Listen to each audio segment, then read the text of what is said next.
얼마 전에 한 칼럼에서 이런 글을 읽었습니다. 한 남자가 하늘을 계속 쳐다보고 있었다고 합니다. 그러니까 한두 사람씩 그 사람 곁에 멈춰서서 동일하게 하늘을 보기 시작했습니다. 그런데 사람들이 계속 와서 동일하게 하늘을 쳐다보고 있음에도 불구하고 전혀 아무것도 보이지 않았습니다. 그래서 처음에 서 있던 사람에게 물어보았습니다. 무엇을 보고 있느냐고. 그때 이 사람이 이렇게 대답했습니다. 예, 코피가 났습니다. 사실 사람들은 누군가의 말과 행동에 영향을 받을 때가 많습니다. 그래서 우리가 어떤 음식점에 사람들이 줄을 쫙 서 있으면 왠지 한번 가서 먹어보고 싶은 그런 충동이 생기지 않습니까? 아니면 TV에서 맛있는 음식을 이렇게 방영하거나 광고하게 되면 왠지 한번 가서 사 먹고 싶은 충동도 생기기도 합니다. 얼마 전에도 제가 그런 것을 경험해 봤는데요. 이제 밥을 다 먹고 나서 좀 배도 부르고 해서 소화시킬 겸 잠시 TV를 킨 적이 있었습니다. 근데 그때 마침 홈쇼핑을 하는 것이었습니다. 그때 방송했던 내용이 바로 어묵 광고였습니다. 근데 저는 그게 어묵을 그렇게 좋아하지 않습니다. 저는 이렇게 웰빙, 한식, 야채, 채소를 주로 먹기 때문에 기름기 많은 것은 잘 먹지 않는데 앞에서 해설하는 그 해설자가 얼마나 광고를 잘하는지 결국 그 꾀임에 빠져서 어묵을 엄청나게 주문하고 말았습니다. 문제는 우리 아내도 역시 저보다 홈쇼핑을 보면서 물건을 산 적이 훨씬 많다라는 사실입니다. 확실히 사람들은 이렇게 주변 사람들이 계속 어떤 것을 반복하거나 어떤 말을 하게 되면 영향을 받을 수밖에 없다는 사실을 많이 경험하곤 합니다. 특별히 자주 만나는 사람들, 가까이 지내는 사람들에게 영향을 더 받지 않겠습니까? 그래서 하나님께서도 이스라엘 백성들이 가나안 땅을 정복할 때 그들에게 지시하신 것이 무엇입니까? 너희가 가나안 땅에 들어가게 되면 그 사람들을 어떻게 해라? 신명기 7장 2절에 나와 있는 것처럼 절대 그들을 불쌍히 여기지 말고 그들을 다 멸하라 라고 말씀하십니다. 그 이유가 어디 있겠습니까? 3절 4절에 나와 있는 것처럼 그들로 인해서 너희가 미혹당하게 돼서 또 그들과 함께 어울리고 교제하면서 결혼하면서 너희가 타락할 것을 아셨기 때문에 그렇게 너희가 우상 숭배를 하고 결국 멸망받을 것을 아셨기 때문에 하나님께서는 아예 처음부터 그들과 교제하지 못하도록 막으신 것을 볼 수가 있습니다. 따라서 누구랑 함께 지내느냐가 중요합니다. 누구를 가까이 하느냐가 이렇게 중요하다는 것입니다. 왜냐하면 그 사람 때문에 내 인생이 결정될 수 있기 때문에 그렇습니다. 그것은 오늘 본문을 통해서도 찾아볼 수가 있는데요. 오늘 본 말씀은 우리가 요즘 계속 큐티하는 내용 중에 하나입니다. 바로 한 여인이 예수님께 향유를 붓는 사건을 다루고 있습니다. 자, 그런데 이 여인이 누구였습니까? 자, 요한복음 12장 3절에 보게 되면 이 여인은 바로 마리아였다라는 사실을 알게 됩니다. 바로 예수님께서 죽었던 나사로, 그래서 다시 살렸던 그 나사로의 여동생 바로 마리아였다라는 사실을 알게 되는데요. 그런데 오늘 본문이 중요한 이유가 있습니다. 왜냐하면 예수님께서 어떤 사람들이 당신께 와가지고 어떤 행동을 할 때 그것에 대해서 감동을 하고 칭찬하셨던 적이 성경 전체에서 2번이 나타납니다. 그런데 그 중에 한 사람이 누구냐면 마태복음 8장에 나오는 백부장이 바로 그렇습니다. 그리고 또 한 사람은 마태복음 15장에 나오는 바로 가나안 여인을 향해서 예수님이 칭찬하신 것을 볼 수가 있습니다. 자, 그런데 오늘 본문은 단순하게 칭찬으로 끝내지를 않으십니다. 너무나 특별한 관심을, 반응을 보이시는 것을 볼 수가 있는데요. 오늘 본문 13절에 나와 있는 것처럼 한 여인에게 칭찬뿐만 아니라 심지어 온 천하에 가는 곳곳마다 이 여인이 한 행동에 대해서, 일에 대해서 다 증거하라, 알려줘라. 그래서 이 여인을 평생 영원히 기억하게 하라. 이 말은, 이렇게 하신 말씀은 마리아가 성경 전체에서 유일한 경우입니다. 그만큼 예수님은 이 마리아의 행동에 큰 감동을 받으신 것입니다. 그리고 모든 사람들의 귀감을 삼고자 했다라는 것입니다. 그렇다면 그 이유가 무엇일까요? 왜 이렇게 예수님께서 한 여인의 이런 행동에 이렇게 크게 감동을 받으신 것이겠습니까? 자세한 내용은 2016년 1월 17일 주일 설교 영상을 보시면 알게 되십니다. 그때 제가 이 마리아가 왜 이렇게 예수님께 칭찬을 받았는지, 그리고 예수님께서 왜 이렇게 감동하셨는지 그 이유에 대해서 자세하게 설교한 내용이 거기에 담겨 있습니다. 물론 오후에 진행한 우리 성경부 모임에서도 이 부분에서 다시 한번 자세히 설명드리도록 하겠습니다. 하지만 오늘 여러분들과 저는 마리아보다는 제자들에 대해서 함께 나누고자 합니다. 제자들의 행동에 대해서 예수님께서 하셨던 반응을, 말씀을 함께 나누고자 하는 것입니다. 왜냐하면 제자들의 마음은 예수님과 너무나 달랐습니다. 예수님이 분명히 마리아를 칭찬하셨는데 제자들은 예수님께서 하셨던 그것과는 너무나 다른 반응, 너무나 민감한 반응을 보여주고 있다는 것입니다. 실제로 8절에 보게 되면 당시 제자들이 마리아에게 어떻게 행동합니까? 이 마리아를 향해서 매우 분노했다라는 것을 알 수가 있습니다. 동일한 본문을 다루고 있는 마가복음 14장 4절 5절에 보게 되면요, 원어 성경에는 어떻게 표현되어 있냐면 화를 낸 것도 잠시 낸 것이 아니라 계속 화를 낸 것으로 나와 있습니다.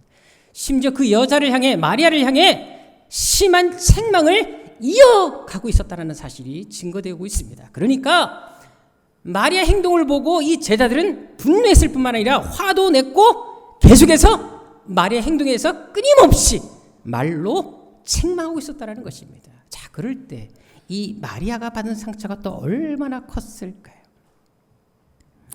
자, 그렇다면 왜 이렇게 제자들이 이렇게 반응한 것이겠습니까? 여러분, 제자라면 누구보다 스승의 마음을 헤아리고 살필 필요가 있습니다. 그리고 그리고 스승이 원하는 대로 해줘야 되지 않겠습니까? 그런데도 왜 이렇게 예수님의 뜻과 다르게 행동한 것이겠습니까? 더구나 지금 예수님은 마리아가 향유를 붓는 것에 대해서 매우 흡족해 하셨습니다. 기뻐하셨습니다. 그러니까 마리아가 향유를 머리부터 시작해서 발끝까지 다 부을 동안 가만히 계신 것입니다. 제가 여러분들에게 성경부를 통해서 미리 말씀을 드렸지만 그 당시 사람들이 식사는 자세가 어떻다고요? 비스듬히 기대어서 식사를 했습니다. 의자에 앉아서 식사한 것이 아니었습니다. 자, 그렇다면 향유를 붓기 위해서는 어떻게 될까요? 그냥 머리만 붓는다고 해서 발끝까지 흘러내리질 않습니다. 발끝까지 흘러내리게 하기 위해서는 머리부터 시작해서 발끝까지 천천히 부어야지만 그것이 가능하다라는 것입니다. 지금 마리아는 예수님 앞에 그냥 향유를 한 번에 부은 것이 아니라 처음부터 머리부터 시작해서 조금씩 계속해서 온몸까지 바르고 또 다시 바르고 있었다라는 것입니다. 자, 그런데 예수님은 그 모든 과정을 그냥 가만히 지켜보고 계십니다. 말리지 않으셨습니다. 그것은 예수님께서 지금 이 여인의 행동에 대해서 매우 만족해 하셨다라는 것입니다. 아니, 그럼 예수님의 표정만 봐도 알지 않겠습니까? 예수님이 지금 싫어하는지 좋아하는지 제자들이 모르겠습니까? 따라서 스승이 좋아하는 이 일에 대해서 제자들도 동일한 마음을 가지고 기뻐하는 것이 정상이었다라는 것입니다. 자, 그런데도 불구하고 제자들은 화를 냅니다. 여인을 책망합니다. 그것도 지금 예수님 앞에서 그 일을 하고 있다는 것입니다. 더구나 이 향유 사건은 이번이 처음이 아니었습니다. 예수님의 공생의 초기에도 이런 유사한 사건이 하나 있었는데요. 누가복음 7장에 보게 되면 그 상황이 나오는 것을 볼 수가 있습니다. 자, 그런데 문제는 그때 향유를 부은 사람이 누구냐 하는 것이었습니다. 누가복음 7장 37절에 보게 되면 그때 향유를 부은 사람은 바로 죄가 많았던 한 여인인 것을 알 수가 있습니다. 그런데 당시 여자들을 향해서 죄가 많다라고 표현하는 것은요, 우리가 생각하는 것처럼 그냥 어떤 다른 죄를 지어서라는 개념이 아니라 바로 주로 창녀를 가리키는 일반적인 용어였습니다. 다시 말해서 지금 예수님께 향유를 부은 여인은 누구였다고요? 창녀였다라는 사실을 알게 됩니다. 그것을 지금 누가복음 7장에서 증거하고 있습니다. 그러니까 공생의 초기에 바로 창녀 중에 한 여인이 예수님께 향유를 부었다라는 사실을 얘기해 주고 있다라는 것입니다. 게다가 38절에 보게 되면 이 여인이 향유를 부은 다음에 어떻게 합니까? 예수님 발에 입맞춤까지 하고 있습니다. 자, 생각해 보십시다. 이제 예수님께서 공생애를 시작하셨습니다. 이제 한참 뜨고 있습니다. 근데 예상치 못한 창녀가 등장해서 예수님 머리에 향유를 발까지 쫙 붓고는 총각인 예수님께 발에 입맞춤을 막 해대고 있습니다. 예수님의 사역에 걸림돌이 될 수 있었던 사건이었습니다. 잘못하다가는 스캔들이 날 수 있는 상황이었다는 것입니다.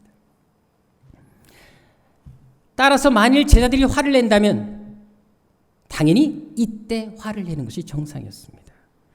오히려 이 여인을 막고 당신 지금 뭐하는 짓이냐고, 누구 앞길 망칠 일이 있냐고 막는 것이 정상이 아니겠습니까? 근데도 누가복음 7장을 잘 읽어보시면 알겠지만 제자들은 일체 반응하지 않습니다. 어떤 말도 하지 않고요, 토를 달지 않습니다. 함구하고 있습니다. 가만히 지켜보고 있습니다. 그런데 오늘 본문에 마리아가 향유를 부은 사건에 대해서만큼은 민감하게 반응하고 있다는 것입니다. 분노하고 있다는 것입니다. 심각하게 이 문제를 받아들이고 있다는 것입니다. 자, 그렇다면 그 이유가 무엇일까요? 왜 갑자기 이렇게 태도를 달리하는 것이겠습니까? 그 이유를 알기 위해서는 당시 제자들이 어떤 마음을 품고 있었고 그리고 어떤 상태에 있었는지를 우리가 알 필요가 있습니다. 자, 시기적으로 당시 마리아가 향유를 부은 사건은 언제 일어났을까요? 요한복음 12장 1절에 보게 되면 그때 시기를 말해주고 있는데요. 바로 그때 언제였다고요? 예수님께서 유월절을 지키러 예루살렘을 올라오셨는데 그 유월절 절기에 며칠 전이었다? 6일 전이었다는 사실을 알게 됩니다. 그리고 예수님은 유월절 전날 십자가에 못 박혀 돌아가십니다. 자, 공생에 한 주를 남겨두는 상황이었습니다. 자, 더구나 예수님께서는 그때 여기 12절 13절에 나와 있는 것처럼 바로 예루살렘 입성을 눈앞에 두고 있었던 시점이었습니다. 예수님은 마지막 공생의 막바지에 지금 다다랐다라는 것입니다. 자, 그런데 이때 제자들이 어떤 마음을 품고 있었나요? 예수께서 이 예루살렘을 입성하실 때 그때 제자들의 마음이 어땠습니까? 그들은 꿈꾸고 있었던 것이 한 가지가 있었습니다. 왜? 당시 이스라엘은 로마의 지배를 받고 있었기 때문에 그들이 품고 있었던 것은 한 가지였어요. 바로 뛰어난 능력 있는 메시아라는 사람이 와가지고 로마 정부를 때려 부셔가지고 이스라엘을 동시키는 그 꿈을 다 가지고 있었습니다. 그런데 그 사람이 누구라고 생각했습니까? 예수님이라고 생각하신 겁니다. 그리고 제자들은 우리가 예수님의 제자이기 때문에 예수님이 예루살렘 올라가서 로마 정부를 때려 부시고 이스라엘의 왕이 된다면 자기들도 높은 자리를 차지할 것이라고 확신하고 있었다는 것입니다. 그래서 예루살렘에 가까이 올수록 이 경쟁이 상당했습니다. 그리고 자기들끼리 만날 때마다 내가 더 높은 자리를 차지할 거야, 내가 예수님의 수제자잖아 하면서 계속 자기들끼리 다퉜던 것을 알 수가 있는데 누가복음 22장 24절에서 그것을 증거해주고 있습니다. 예루살렘에 가까이 왔을 때마다 그들은 계속 다툽니다. 이제 내가 더 높은 자리 차지할 거야. 그들이 스스로 안에서 그런 마음을 계속 품고 있었다는 것입니다. 다시 말해서 제자들은 지금 높은 자리를 차지하기 위해서 촉각을 곤두세우고 있었던 상황이었습니다. 눈치 게임을 하고 있었다는 것입니다. 자, 그런데 바로 이런 가장 민감한 시기에 예루살렘 입성을 눈앞에 둔 시기에 전혀 생각지 못했던 변수가 등장한 것입니다. 그것이 바로 마리아가 향유를 부은 사건이었습니다. 여러분, 당시 매우 가난했던 시대였어요. 로마의 압제에 있었기 때문에 사람들이 많은 착취를 그리고 많은 것들을 강탈을 당했기 때문에 되게 힘들게 살았던 시대였습니다. 그런데 이런 상황에서 지금 마리아가 예수님께 엄청난 물질을 드리고 있는 것입니다. 더구나 당시 여인들은 돈을 모으게 되면 했던 것이 바로 향유를 사는 것이었습니다. 왜? 그것이 시집 갈 때 이용하게 쓸 수 있었거든요. 우리로 말하면 금을 사둔다거나 이런 식으로 그들은 향유를 사두었습니다. 다시 말해서 이 향유는 그녀의 전 재산이었습니다. 그런데 지금 이 여인이 마리아가 예수님께 전 재산을 드리고 있는 것입니다. 지금 예수님께서 예루살렘 입성해서 곧 왕이 될 텐데 바로 그 시점에서 생각지도 못하게 마리아가 전 재산을 부어버린 것입니다. 이것은 제자들 입장에서 충격일 수밖에 없었습니다. 예상 밖의 일이었다는 것입니다. 왜요? 자기들은 그렇게 못하고 있거든요. 근데 마리아는 하고 있습니다. 자신들이 드리지 못하는 물질을 지금 마리아 일개 한 여자가 드리고 있다는 것입니다. 더구나 여러분들 예수님과 마리아의 이 가정이 어떤 관계였습니까? 특별한 관계였습니다. 예수님께서 예루살렘에 오시기만 하면 항상 머물렀던 가정이 이 가정이었습니다. 그래서 일부러 찾아오셨고 방문하셨고 여기서 숙식을 제공받으시면서 너무 친밀하게 지냈던 가정이었습니다. 그래서 요한복음 11장 5절에 보게 되면 예수님께서 이 가정을 사랑했다라는 표현을 얘기해 주고 있습니다. 여러분 성경 전체에서 한 가정을 지칭해서 예수께서 사랑했다고 표현한 가정은 이 마리아 가정이 유일한 경우입니다. 예수님께서는 이 가정을 특별하게 여기셨다라는 것입니다. 보통 관계가 아니었다라는 거예요. 그런데 하필 또 예루살렘 입성을 앞두고 이제 예수께서 올라가시면 왕이 될 거라 생각하고 있는 이 시점에서 이 가정이 재산을 바쳐버린 것입니다. 따라서 제자들 입장에서는 마리아의 이 행동이 단순하게 향유를 부은 사건이 아니라 지금 예수님께 일종의 뇌물을 드린 것처럼 보일 수밖에 없었습니다. 예수님께 점수를 따가지고 더 높은 자리를 차지하고자 하는 그런 행동처럼 보일 수밖에 없었다는 것입니다. 더구나 지금 이 식사 자리에 누가 있었습니까? 지금 마리아의 오빠 나사로까지 앉아 있었어요. 그러니까 지금 이 가정이 다 해먹고 있는 거예요. 그러니까 제자들 입장에서는 상당히 기분이 좋지 않았던 것입니다. 결국 제자들은 마리아를 정치적 경쟁자로 이해한 것입니다. 정치적 성공의 걸림돌로 여긴 것입니다. 그래서 공생의 초기에 창녀가 향유를 부었을 때는 가만히 있었다가 이제 공생의 말이 됐을 때 마리아가 향유를 부는 것은 용납이 되지 않았던 것입니다. 그것은 9절에 제자들이 돈 이야기를 꺼낸 것만 봐도 잘 알 수가 있습니다. 우리 성경에는 그냥 팔아 줄 수 있었겠도다 이렇게 표현되지 않습니까? 근데 원어 성경에는 이것이 다 수동태로 나와 있습니다. 이게 뭔지 아시겠습니까? 수동태로 나와 있다는 것은 차라리 우리한테 맡기지, 우리에게 주어졌으면 이런 마음을 지금 표출하고 있는 것입니다. 이게 무슨 뜻인 줄 아십니까? 당시 구테타를 일으키거나 정치적 성공을 이루기 위해서는 백성들의 절대적인 지지가 필요했습니다. 또한 그들을 움직이고 선동하기 위해서는 반드시 정치적 자금이 필요했던 시대였습니다. 따라서 이 300데나리온이라는 큰 돈을 잘 활용할 수 있다면 백성들의 선심을 가져올 수 있었던 것입니다. 그래서 예루살렘에 올라온 그 수많은 사람들이 투자해서 예수님을 정치적 메시아로 세울 수만 있다면 자기들이 원했던 꿈을 이룰 수 있었던 것입니다.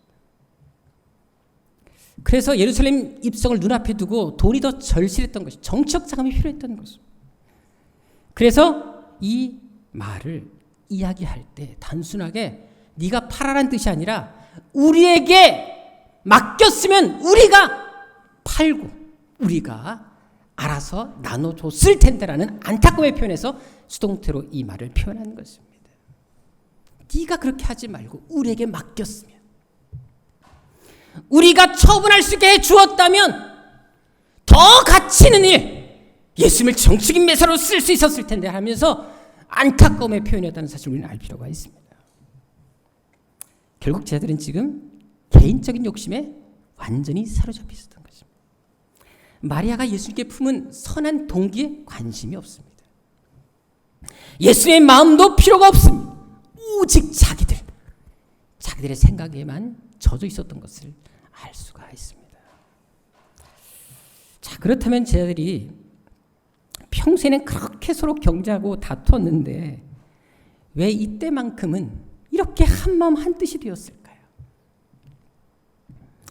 왜 이렇게 마리아를 다 공격한 것이겠습니까? 그래도 여러분 생각해 보십시다. 공동체가 있으면 한두 사람은 좀 다른 마음을 품지 않습니까? 그러면 쟤들이 다 공격할 때도 한두 명은 나서서 야, 이거 너무 심하지 않냐? 지금 여기서 우리가 밥도 얻어먹고 있고 잠도 자고 있는데 또 오빠 나사로도 있고 예수님도 있는데 이렇게 대놓고 책망하면 되겠냐? 조용히 불러서 책망해야지 라고 하는 사람이 있어야지 정상이 아니겠습니까?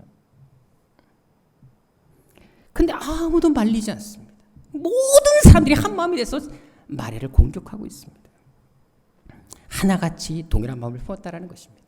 어떻게 이럴 수가 있을까요? 그것은 이 모든 일에 배후가 있었기 때문에 그렇습니다.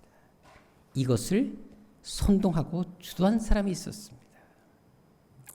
자, 오늘 본문에는 모든 제자들이 마리아를 책망한 것으로 나와 있지만 요한복음 12장 4절을 보게 되면 동일한 본문을 다루고 있는데 그때 이 일의 중심에 섰던 사람이 있습니다. 누굽니까?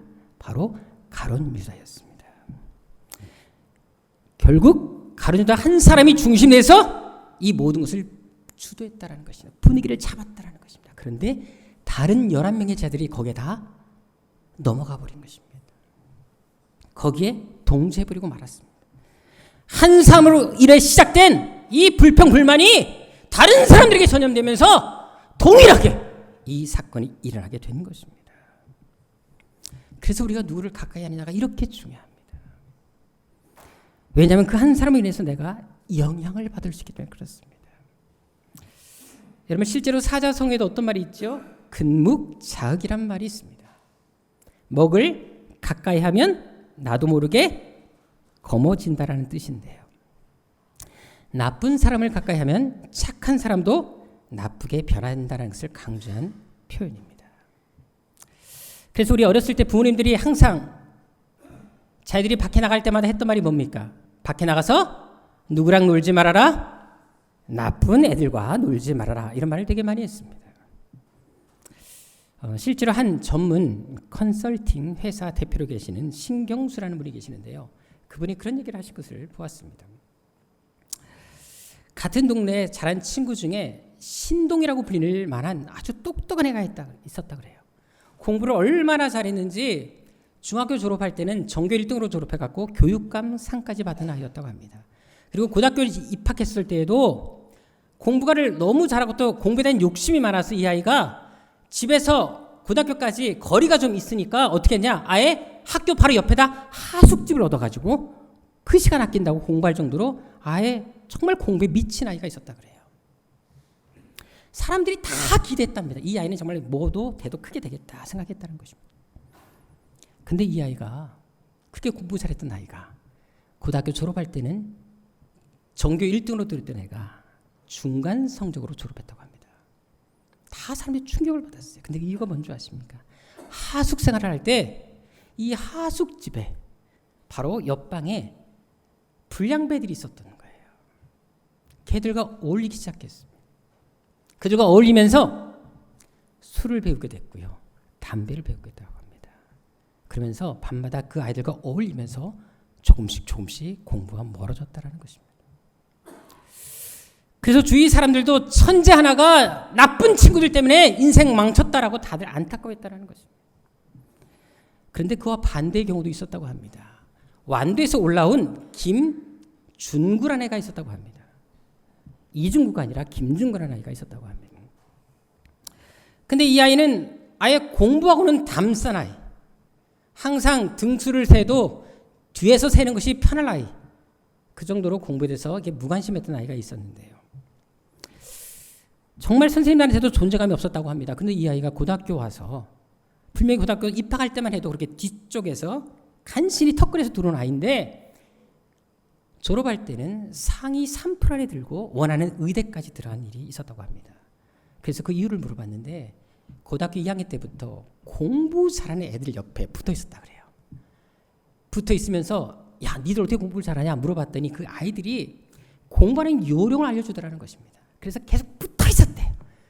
붙어 있으니까 자극이 되더라는 것입니다. 그렇게 열심히 하는 애들 보면서 그래서 자기도 모르게 성적이 팍팍팍 올라가는 것을 경험해서 결국 상위 3% 안에 들게 되고 그리고 결국 의대까지 가게 되는 결과를 가져왔다라고 얘기하더라는 것입니다. 그만큼 우리들이 주변 사람들에게 영향을 받는다는 사실을 이 사건들을 통해서 우리가 분명히 알 수가 있습니다. 실제로 한 미국 대학에서도요, 유산 실험을 한 적이 있었습니다. 어떤 사람의 행동, 이 말과 행동이 다른 사람들에게 어떤 영향을 미치는지에 대해서 연구 보고를 발표했는데요. 거기 보니까 만약에 내 주위에 과격한 말을 하거나 과격한 행동을 하는 사람이 있잖아요. 그리고 비판적이거나 부정적인 사람이 있잖아요. 그러면 나도 내 말이 과격해지고 행동이 과격질 확률이 무려 183%나 증가하는 것으로 나왔습니다. 심지어 친한 친구가 비만이면 나도 비만이 될 확률이 무려 57%나 증가했다는 것이 나와 있습니다. 그러니까 어울리는 사람과 모든 영향을 그대로 다 주고받는다는 것을 다 알 수가 있습니다. 그래서 크리스테의 키스라는 교수가 있는데 그분이 그런 얘기를 했습니다.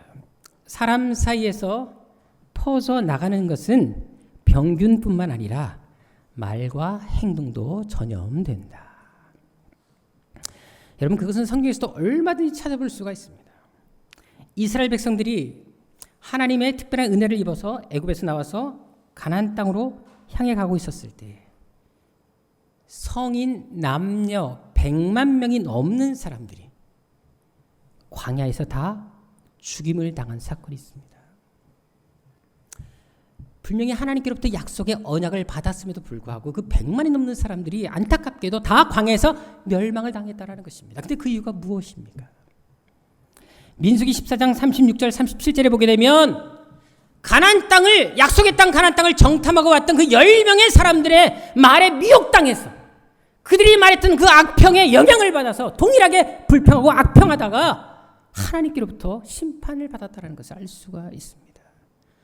100만 명이 넘는 사람이 10명에 의해서 좌지우지 됐다는 것입니다. 따라서 여러분들 불만, 불평의 주체가 되어서도 안 되지만 거기에 미혹당하는 것만큼 어리석은 것이 없다는 것입니다. 사실 저는 지금까지 여러 교회를 섬겨왔습니다. 그리고 공동체가 무너지는 것을 제 눈으로 몇 번 지켜본 적도 있습니다. 그런데 이유는 되게 단순했습니다. 처음부터 다수에 의해서 공동체가 힘들지 않습니다. 꼭 소수가 있습니다. 한 사람이 있습니다. 그 사람이 중심이 됩니다. 그리고 거기에 한두 사람씩 동조자들이 생기면서 공동체가 와해되어가는 것을 참 많이 보았습니다. 실제로 바울이 세웠던 에베소 교회도 바로 그런 일이 있었던 것을 찾아볼 수가 있는데요. 디모데전서 1장 19절 20절에 보면 그 중심에 섰던 사람이 있습니다. 후메네오와 알렉산더라는 사람이 있습니다. 특별히 여기서 후메네오라는 사람을 주목할 필요가 있는데 이 사람은 교회 중직이었습니다. 교회에서 영향을 끼칠 수 있는 사람이었습니다. 그런데 이 한 사람 때문에 공동체가 와해되기 시작합니다. 심지어 디모데후서 2장 17절 18절에 보게 되면 이 후메네오가 또 다시 빌레도라는 사람을 유혹했고요. 이들로 인해서 공동체가 힘들어지고 믿음이 무너져 내려간 것을 볼 수가 있습니다. 여러분, 그래서 공동체 안에서도 누구랑 어울리냐가 참 중요합니다. 늘 말씀을 사모하고 예배를 사모하는 사람과 어울리게 되면 나도 그렇게 됩니다. 근데 교회 불만을 말하고 부정적인 시각을 가진 사람들을 만나면 나도 그렇게 영향을 받을 수밖에 없다라는 것입니다. 그래서 우리가 신앙생활 할 때 내 주변에 어떤 사람들이 있는지 꼭 점검할 필요가 있습니다. 내가 지금 어울리는 사람, 자주 만나는 사람, 내가 자주 대화하는 사람이 누군가를 꼭 살필 필요가 있습니다. 만일 내가 가까이 있는 사람들을 통해서 하나님을 더 사랑하게 됩니다. 예배를 사모하게 되고 말씀을 사모합니까? 그 만남은 귀한 만남이고 복된 만남입니다.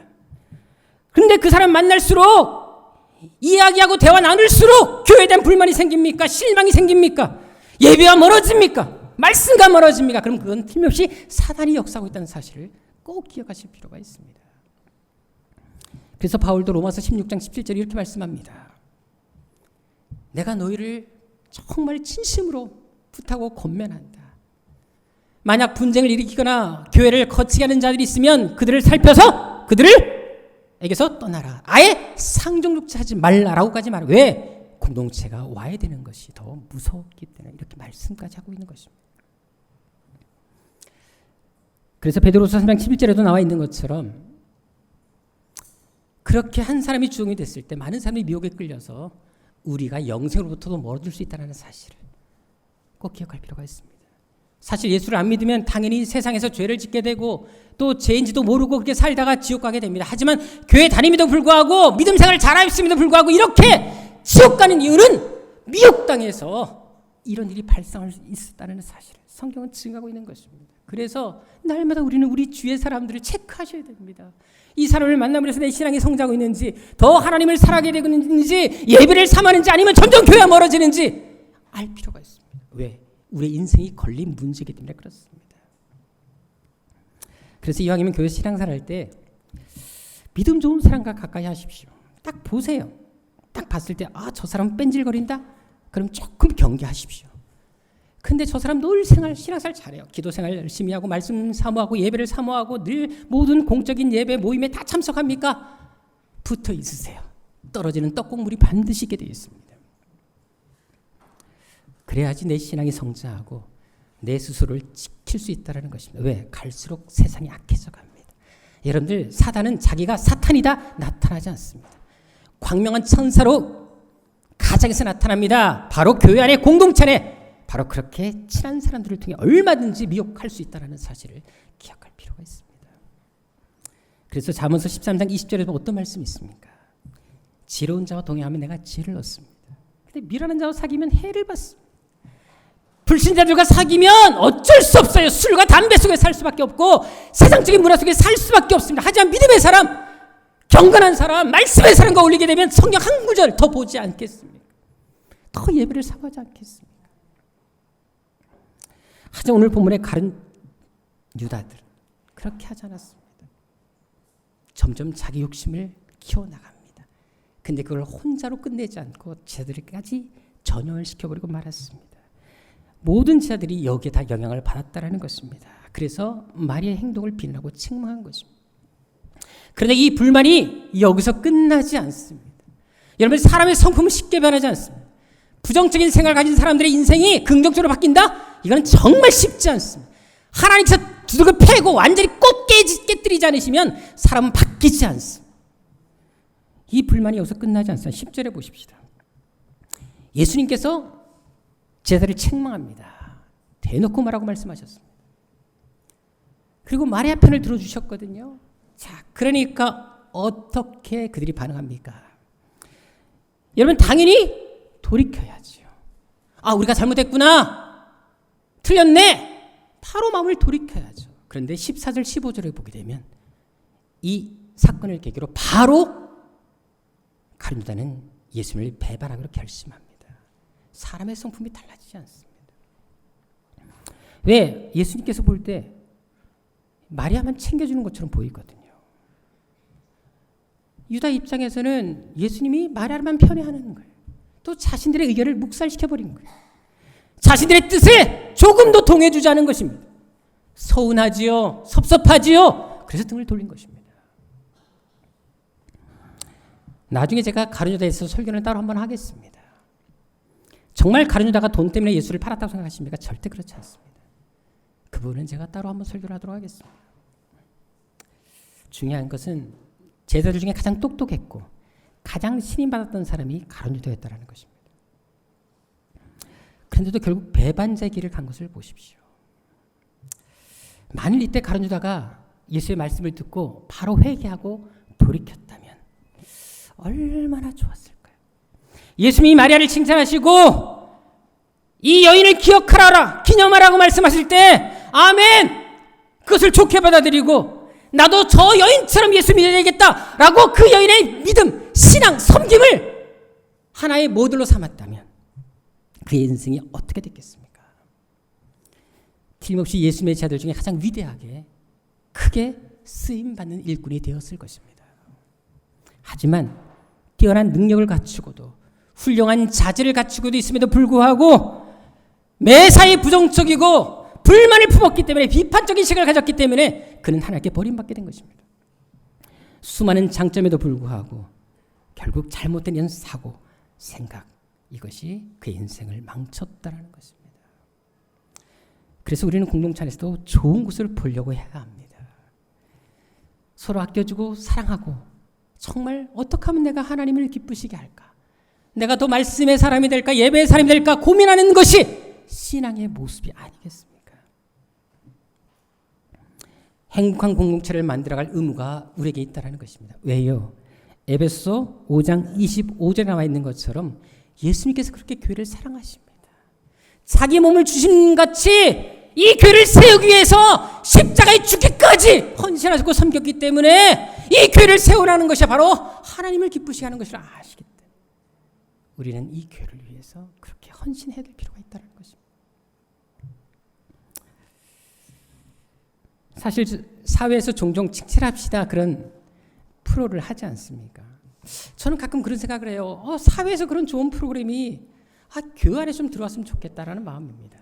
그래서 제가 요즘에 생각했던 게 뭔지 아십니까? 할 수 있다면 우리 교회에서도 한번 그걸 부활시켰으면 좋을 것 같아요. 그래서 주위 우리 교인들을 잘 지켜보십시다. 지켜보고 뭐 새 가족이 됐든 또 오래된 가족이 됐든 잘 보시다가 저 사람의 섬김, 저 사람이 교회 와서 보이지 않게 일하고 헌신하는 모습이 너무 귀하다. 그러면 적어주세요. 누구? 이 사람은 칭찬하고 싶습니다. 너무 아름답습니다. 그 사유까지 적어서 예쁘게 뭐 안 적어도 괜찮아요. 내용을 잘 적어서 헌금함에 넣어주시면 한 달 동안 후보들을 다 새게 잘 검색해서 잘 확인해서 상품권을 선물하면 어떨까? 좋지 않습니까? 물론 내가 가장 잘한 것 같다 라고 생각하시면 자기 이름 적어도 됩니다. 중요한 것은 공동체를 세우는 사람이 되어야지 무너뜨리는 사람이 되지 말라는 것입니다. 공동체 유익을 주는 사람이 되어야지 허무는 사람이 되지 말라는 것입니다. 지난 5월 달에 5월 말인데요. 얼마 안 됐죠. 지방에서 남녀 목장들을 중심으로 목장 훈련 프로그램이 진행된 적이 있습니다. 그때 참석한 인원이 471명이었습니다. 이제 낮에는 예배드리고 또 훈련을 받고 저녁에는 그룹별로 모여가지고 돌아가면서 자기가 어떻게 목장 사역을 해오는지 서로 간증하는 시간을 가졌는데요. 그때 한 여자분이 이런 간증을 했습니다. 이분은 아기를 낳을 때 조금 문제가 생겼다 그래요. 그래서 온몸에 마비가 왔다고 합니다. 그래서 친정 어머니가 대소변을 받아냈고요. 그래서 계속 그런 안 좋은 상태에 있었다고 합니다. 더 마음이 아픈 것은 몸이 조금은 회복됐지만 제대로 걸을 수가 없어서 다리를 질질 끌면서 걷게 됐고요. 또 평생 호르몬 주사를 맞고 살아야 되는 게 참 안타까운 그런 상이 생겼다고 합니다. 그런데 자기는 그냥 조용히 교회를 다니고 있었다 그래요. 그런데 갑자기 남편이 목사님 설교를 듣고 와서는 어떡한 줄 아십니까? 스스로 자기가 목장 신청을 했다고 합니다. 근데 지만 하면 되는데 아내 지금 몸도 불편한 아내까지 같이 이름을 적어냈다라는 거예요. 아내가 그 얘기를 듣고 너무 속상했대요. 야속했대요. 내 상태가 지금 건강한 것도 아니고 움직이지도 잘 못하고 호르몬 주사를 받고 살아야 되는데 이 몸 들고 어떻게 내가 목장을 하냐. 목장하려면 사람들이 찾아가고 방문해야 되는데 내가 어떻게 목장하느냐. 너무나 서운했다고 합니다. 자기 의견 물어보지 않고 일방적으로 신청한 거에 대해서 속상했다. 근데 어떡합니까? 일단 신청이 냈으니까 이건 하나님과 약속이지 않습니까? 그래서 싫었지만 서운했지만 억지로 순종했다고 합니다. 자, 그런데 여러분 알다시피 목장 일을 하게 되면 우리 교회는 그래 좀 약간 쉽게 목장을 합니다만 보통 목장을 하게 되면 세론이 안 나오면 찾아서 방문하고 찾아갑니다. 만납니다. 같이 식사도 하고 건면에서 데려오기도 합니다. 근데 이분 역시도 사람들이 나오지 않을 때마다 계속 쫓아냈다 그래요. 그 몸이 끌고 다리를 끌면서 찾아가고 이렇게 하는데 중요한 것은 많이 움직이면 움직일수록 몸이 회복되더라는 것입니다. 그래서 지금은 몇 달밖에 되지 않았음에도 불구하고 몸이 거의 다 회복되어져서 운전면허까지 따가지고 지금은 운전까지 하고 다니면서 세론들을 태워다주고 태워오는 일까지 하고 있다고 합니다.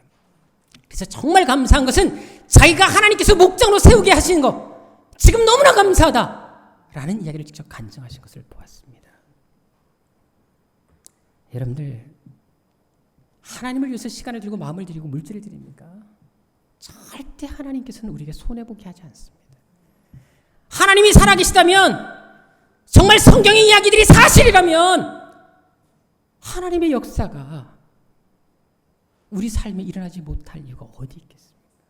문제는 우리가 성경대로 하나님을 섬기고 있느냐, 여기 있지 않겠습니까? 우리도 마찬가지입니다. 하나님께 드리는 시간, 물질 아까워하지 마십시다. 주님께 드리는 섬김은 낭비가 아니라 투자입니다. 희생이 아니라 특권이라는 것입니다. 사실 새안교회가 이렇게 성장하고 이 자리까지 온 거 하나님의 은혜가 아니고선 불가능했습니다. 우리가 이제 6주년을 딱 지났는데 개척한 지 화재까지 나고 많은 우여곡절을 겪었고 이 교회 온 지는 이제 채 아직 5년이 되지 않습니다. 많은 우여곡절이 있었어요. 힘듦도 있었습니다. 아무것도 없이 후원도 없이 4명 데리고 교회를 시작했어요. 그런데 하나님께서 지금까지 이렇게 놀라운 기적을 베풀어 주셨습니다. 우리 노예도 그렇고 우리 시찰도 그렇고 우리 새안교회를 다 주목하고 있다고 말씀드렸습니다. 이렇게 성장할 수 있었던 거 하나님이 함께 하시는 공동체가 아니면 불가능하다 다 인정하고 있습니다. 그렇다면 하나님이 함께 하시는 이 공동체라면 이 공동체 꼭 필요한 사람이 되지 않겠습니까? 하나님이 지키시고 인도하시는 공동체에 내가 어떻게 걸리는 걸림돌이 되겠습니까? 저는 분명히 하나님께서 이 교회를 통해서 일하실 것을 확신합니다. 여러분들을 이곳에 보내셨다면 하나님께서 반드시 여러분을 향한 놀라운 계획이 있으실 것이며 우리가 날마다 외치는 저 비전처럼 여러분들 가운데 70일의 사람들이 반드시 일어나게 하실 것입니다. 따라서 공동체 주변인 되지 마십시다. 방관하는 자가 되지 말라는 것입니다.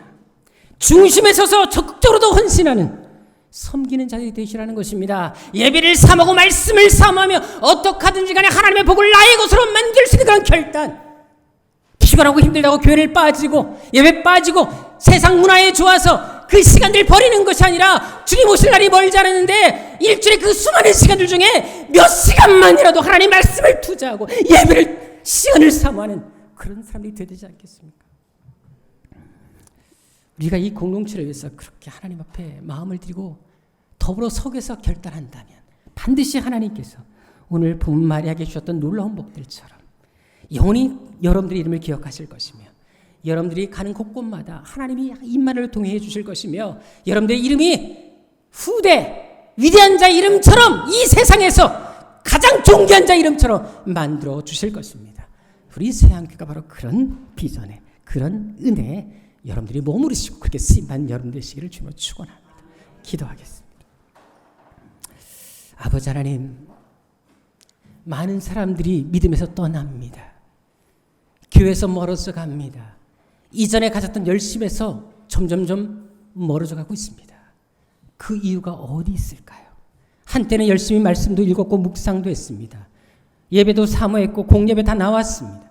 근데 어느 순간부터 직분자임에도 불구하고 예배를 사모하지 않습니다. 멀어져 갑니다. 그 이유가 어디 있겠습니까? 누구에게 있는 것이 아니라 나에게 있음을 고백하게 하여 주옵시고 행여나 내 주위에 그런 사람들로 인해서 내가 영향받고 있지 않는지 돌아보게 하여 주옵시며 이제는 내가 선한 믿음에 영향을 끼치는 직분자가 되게 하여 주시고 그런 믿음의 사람이 되게 해주시고 오히려 믿음 없던 사람이 나타내 믿음이 생겨나고 예배를 사모하고 말씀을 사모하는 일들이 날 수 있도록 내가 바로 그렇게 하나님께 쓰임받는 더불어 서기에 쓰임받는 하나님의 사람이 되게 하여 주옵소서.